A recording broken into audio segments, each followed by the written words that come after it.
नजरी उठा के कौन ठीक बराऊ कहतनी धनिया कसम तोहर खा के देख लेना केहू के नजरी उठा के नहीं धोखा करत बनी तोहरा संगे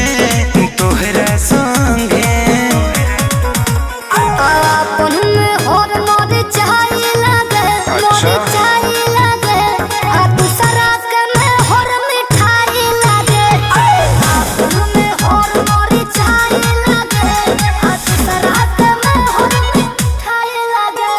अरे अपनी तो जैसे तैसे थोड़ी ऐसे या वैसे कट जाएगी, आपका क्या होगा रे घर वाली, समझे?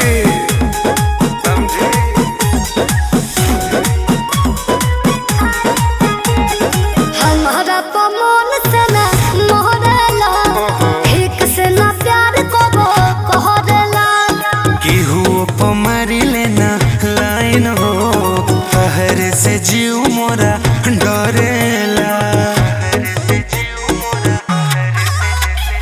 हमारा पमोन से ना मोहरेला ठीक से ना प्यार को कहरेला और केहू पमारी लेना लाइन हो तोहर से जीव मोरा डरेला। सचो बतिया भी तोहके सफाई लगे सफाई लगे।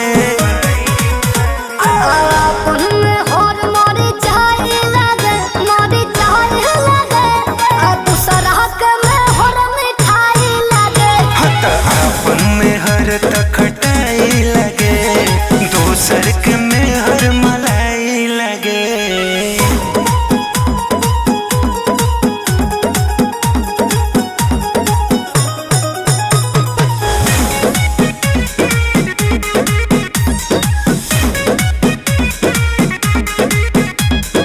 इतना सुघोर बिया में हो रहो अच्छा। बहर चला रहला फेर हो तोहरा से कुछो न छुपाइले सब बात करी हम शेयर हो।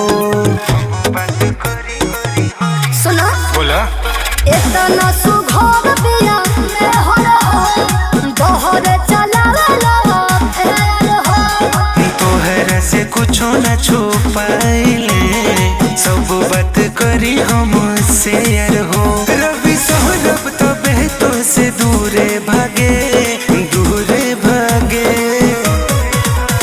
अपन और मोरी चाहे लगे मोरी चाहे लगे आ दूसरा के में और मिठाई लगे।